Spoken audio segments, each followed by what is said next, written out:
This week on the Computer Chronicles, privacy online. We'll show you how to reject cookies and otherwise keep web marketers from stalking you. We'll show you one web service which gives out privacy licenses to websites that promise to look out for your privacy. And we'll tell you about a service called Travle that lets you surf the web anonymously. Plus tips on how to meet people online but not give away too much about who you are and where you are. Plus my pick of the week, the world's smallest digital camera. Privacy online, this week on the Computer Chronicles. The Computer Chronicles is brought to you by RonDiamond.com, the oldies site on the internet. Music and memories from the 50s, 60s, and 70s, not just another jukebox. Additional support comes from the law offices of Ivan Hoffman, lawyering with integrity for internet law, copyright, trademark, and other intellectual property law. And by TechWeb for up-to-the-minute technology news.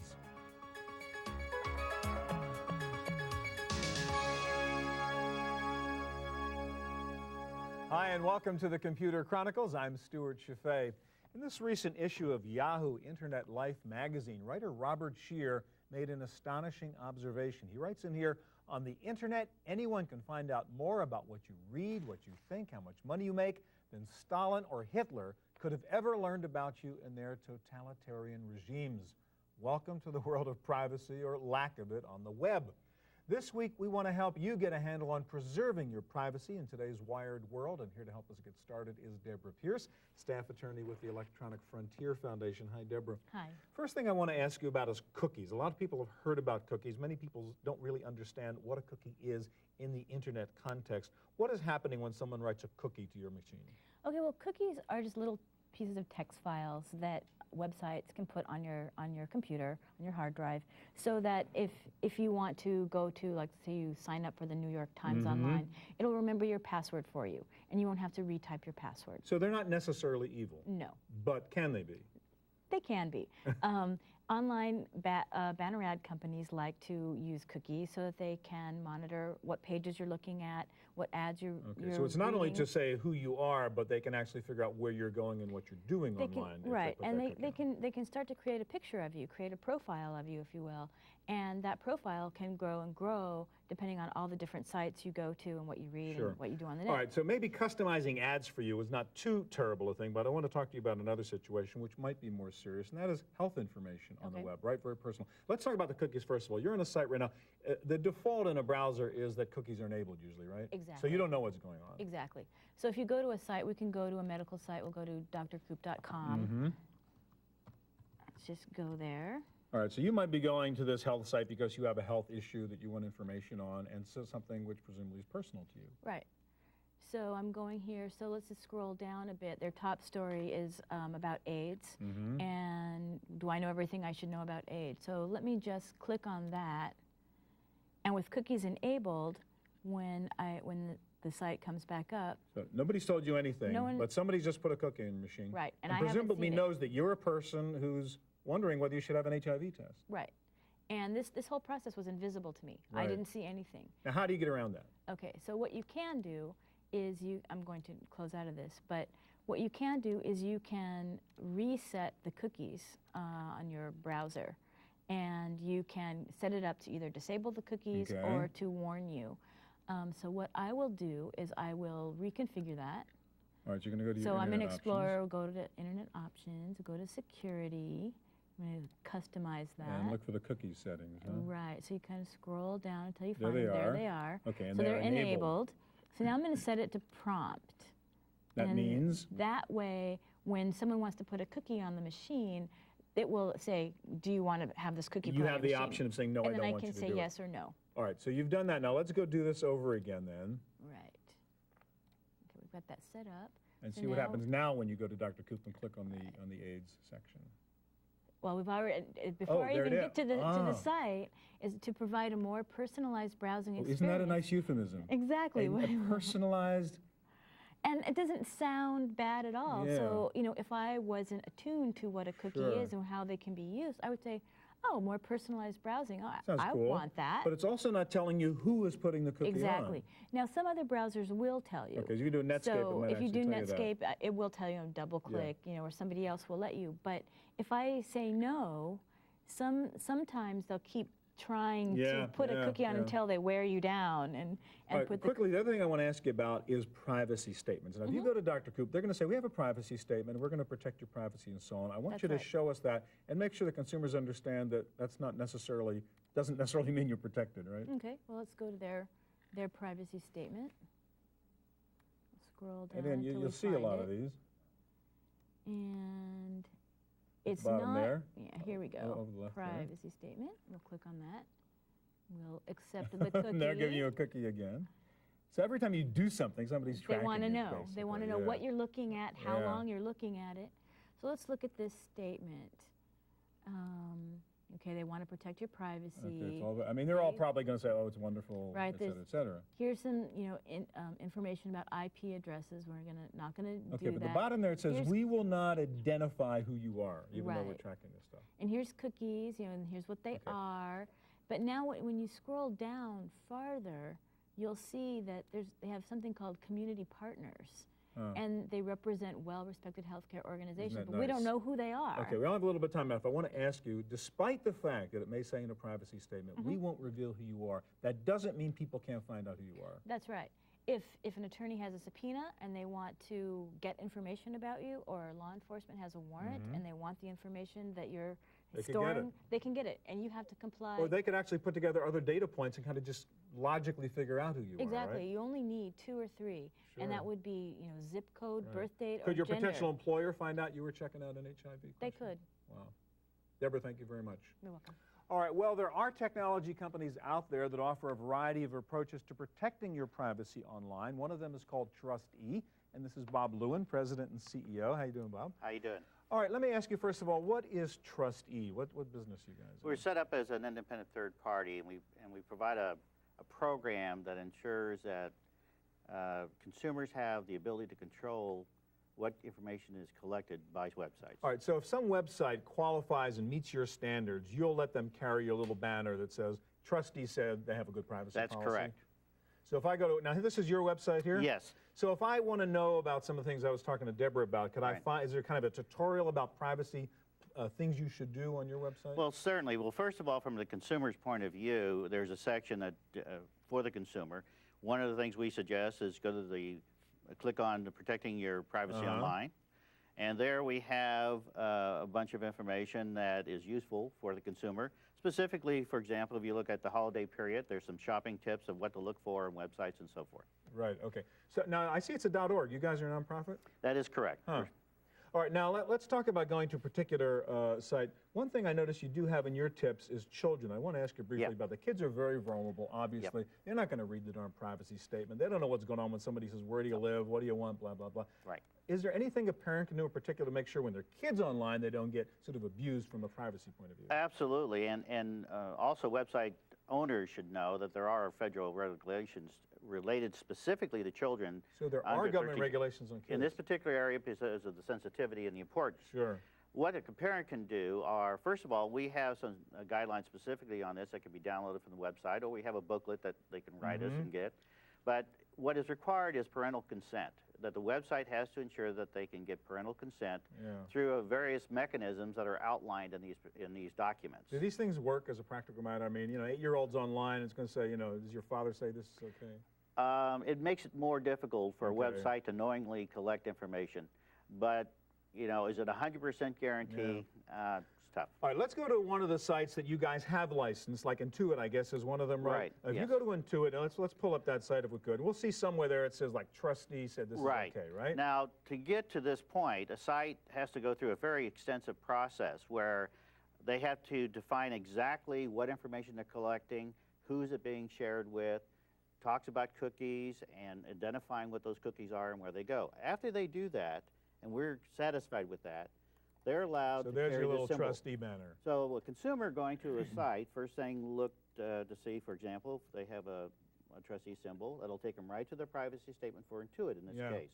Now, to ensure that this is a certified site, that it's somebody that's just not capriciously putting on there, That's why we have the click to verify button. Okay, so I can click, they can't just put that banner up there. You guys No. like to verify that it's No, there. we actually go out and verify through looking for our symbol on websites, and Yeah. we check that against our authorized licensees, and those that are unauthorized, we send letters to. Let me ask you this, Bob. As a practical matter, we saw with Deborah before, a big policy statement saying Dr. Coop looks good. Who really takes the time to read that stuff? And even if you do read it, it may be lawyerese, and it may not really represent what's Right. going on. How safe are you? If you say, oh, cool, they have a privacy statement, everything's fine. It is difficult from the point of view that, yes, a consumer does have to read the pages. Yeah. What we try to do, at least, is to put all the meaty things, the important things at the front of a statement, and it's readable. It's not a legalese document or a marketing hype document. Right. But having said that, some of them can be extensive, just like any contract. Sure. But in general, is it fair to say that if I go to a site and it says trustee has said this is okay, that their privacy policies are probably better for me than somebody who doesn't have that? Absolutely, and more importantly, you as a consumer have better control over how your personal information is going to be collected. And I know we're just talking about trustee. I take it, are there other organizations that do similar things, Bob? Oh, certainly. The Better Business Bureau has a BBB online program, very similar to ours, to name one. Yeah. What about the commerce part? You talked about shopping online. Obviously, people are concerned about credit cards and people getting that kind of information, which could really damage them in a financial way. Do you guys get involved in that at all? From the standpoint that the procedures that we follow, Fair Information Practices, talk about adequate security, and specifically as it relates to credit cards, to make sure that there's some protection for any information. And in the guidelines, we talk to the consumer about what to look for to ensure that... So maybe go to your site to look up the guidelines about how to shop safely. Anyhow. Certainly. All right, thanks a lot, Bob. My pleasure. All right, coming up next, a way for you to surf the web anonymously and some advice on how to meet people online but not give away too much about who you are. We'll be right back.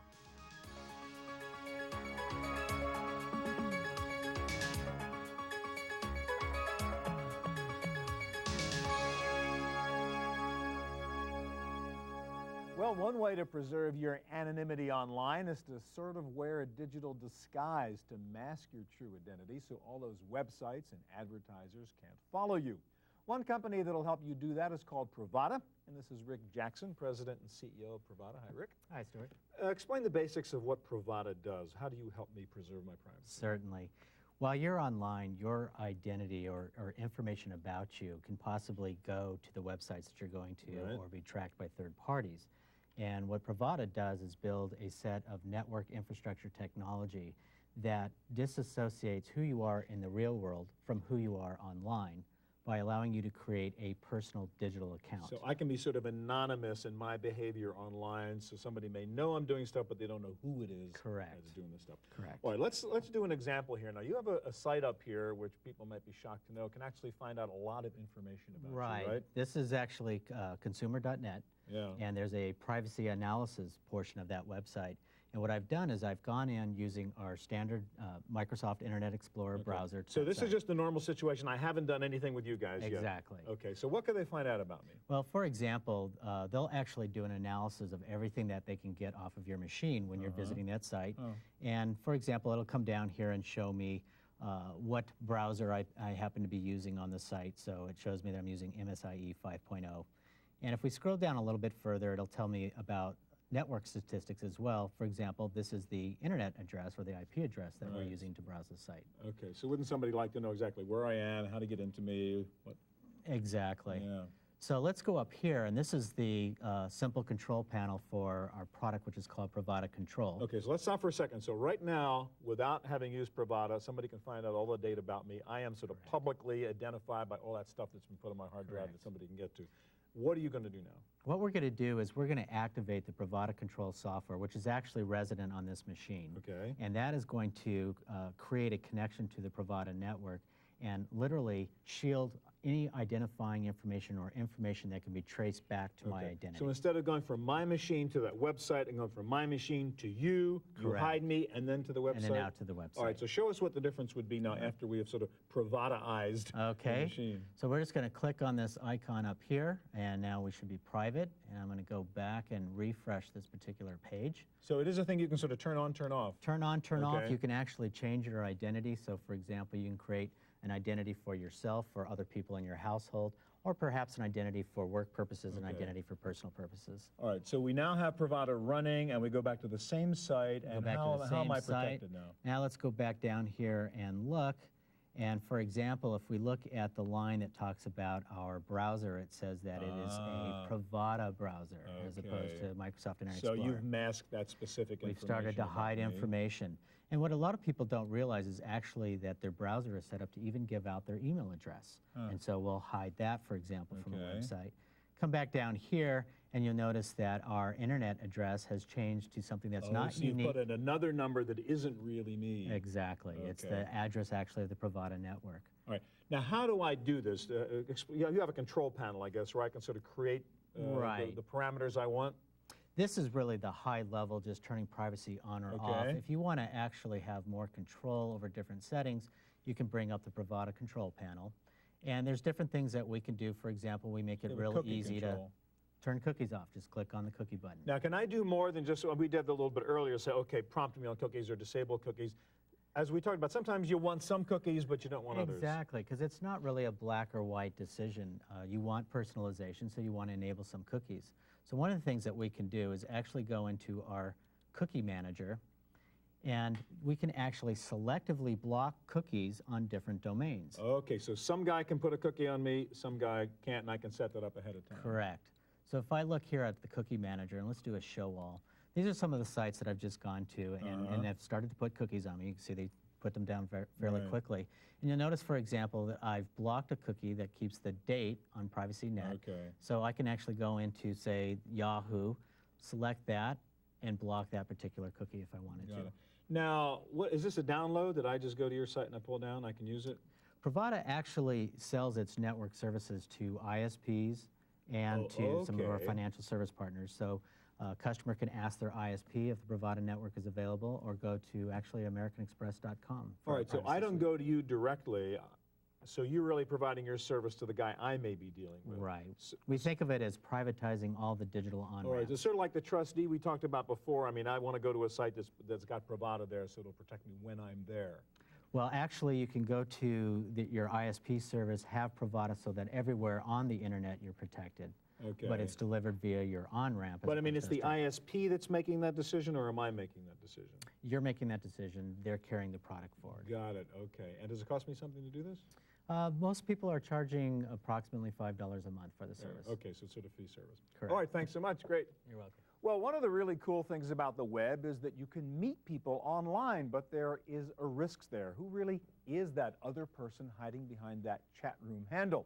Here to help us deal with this privacy problem is the online dating guide for About.com, Brenda Ross. Hi, Brenda. Hi, Stuart. So you're in the business of helping people get to know stuff about other people online, but there are limits to that, I assume. And I want to ask you about a couple different situations. I mentioned the chat room. You go in a chat room, you start to talk to people. Are there sort of basic rules about what you should and shouldn't do in a chat room so you don't endanger your privacy? Yes. They are? Well, first you want to pick a handle. Okay. So Which should not be your name, I assume. I would say you want to be kind of So if you're subtle. Sandra Nichols, you know. Yeah, I put that in Sandra Nichols 25. And it's like you don't want to do that. What you want to do is pick something. Most people in a chat room, I would probably pretty much say all people in a chat room are going to pick something cute. Right. You know, like Twinkie or, you know, or sassy. Okay. Maybe even just an aspect of their character, but they're not going to put their real name. You just don't want to do that. So number one, make sure you hide behind the handle. You don't want to be Brenda in the chat room. Yeah, don't use your social security number. Yeah, got it. What else besides the handle? I mean, people are going to ask you questions in a chat room. Hey, where do you live? When were you born? Right. If you're going to tell somebody where you live, just be really general and pick a region. Don't pick something specific. Say, I live in the San Francisco Bay Area. Right. You don't want to say, I live on the corner of Jackson and Steiner. Sure. You don't want to do that. Okay, what else? So you don't want to tell people exactly where you're at. Now, here's an interesting one. Suppose somebody says, you have a website. You say, oh, yeah, my website is blank.com. That's bad, right? Yes, that's bad because, and a lot of people don't think about this, but when you register for a domain name, you're going through Network Solutions. Right. And anybody can go to that site, they can type in your domain name, and they can find out your name, your address, and your phone numbers. So giving somebody your domain name, your website address, is giving them all that information, too, if they want to get it. There's an option on Network Solutions where you can have that stuff deleted, but you have to, they don't do it Right, voluntarily. but most people haven't done that. No. What about somebody says, oh, what's your email address?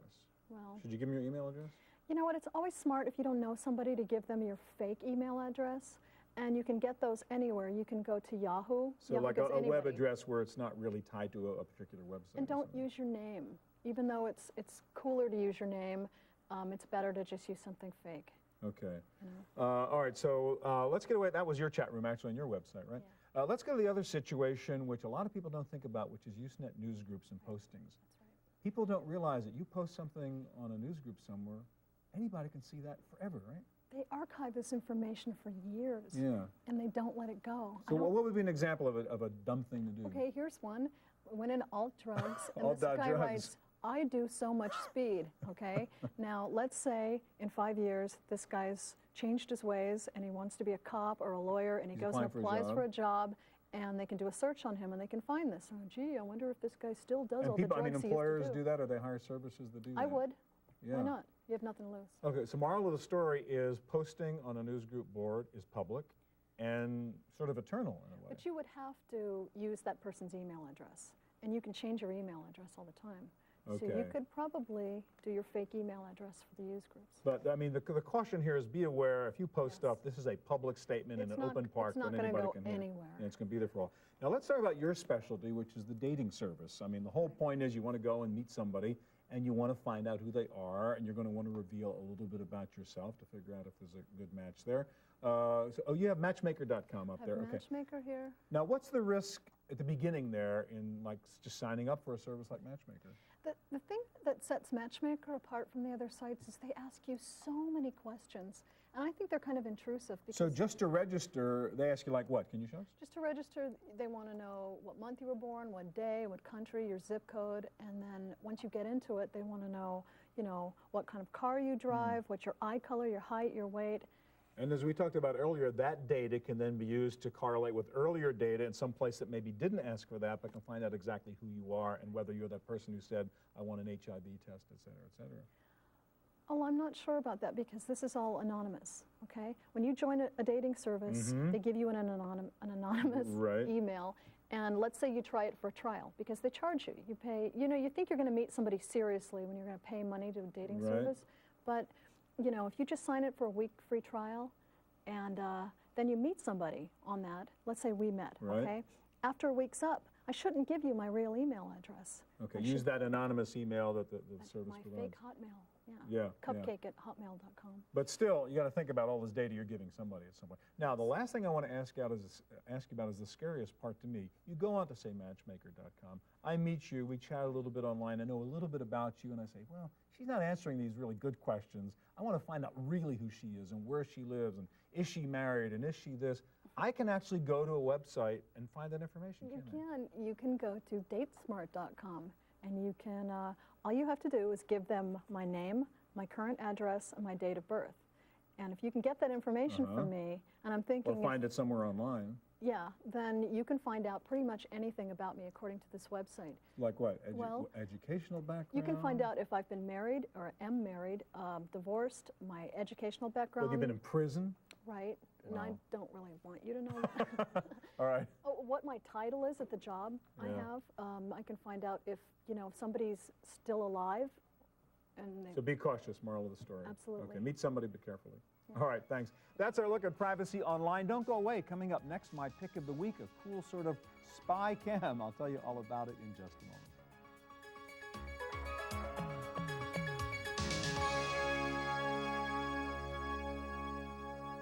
Now for my pick of the week. If you've watched this show before, you know I have a soft spot for digital cameras and cool watches. So how could I not flip when I found this little gadget?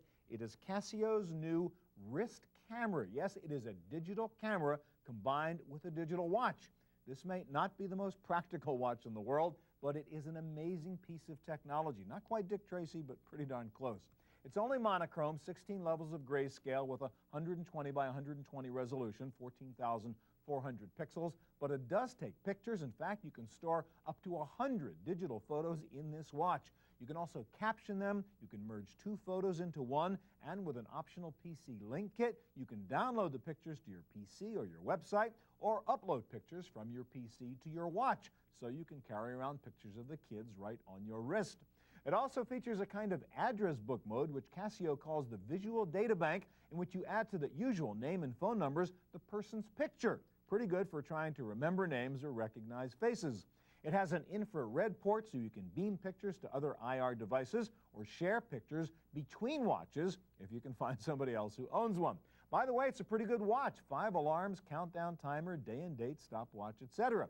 It's definitely for the early adopter, but it can also be very practical. My favorite application, taking a quick shot of the location number of your parking space so you can remember where your car is. It is the wrist camera from Casio. Cost is under $200. That's it for this week's show. Thanks so much for joining us. If you have any questions about anything you saw, please check out our website at computerchronicles.org. Have a good week. We'll see you here next time.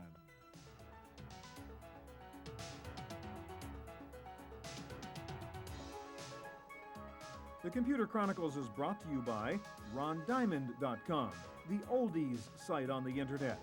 Music and memories from the 50s, 60s, and 70s, not just another jukebox. Additional support comes from the law offices of Ivan Hoffman, lawyering with integrity for Internet law, copyright, trademark, and other intellectual property law. And by TechWeb for up-to-the-minute technology news. To purchase a videotape copy of today's program, call toll-free 1-888-310-7850. Please specify the show number and the topic.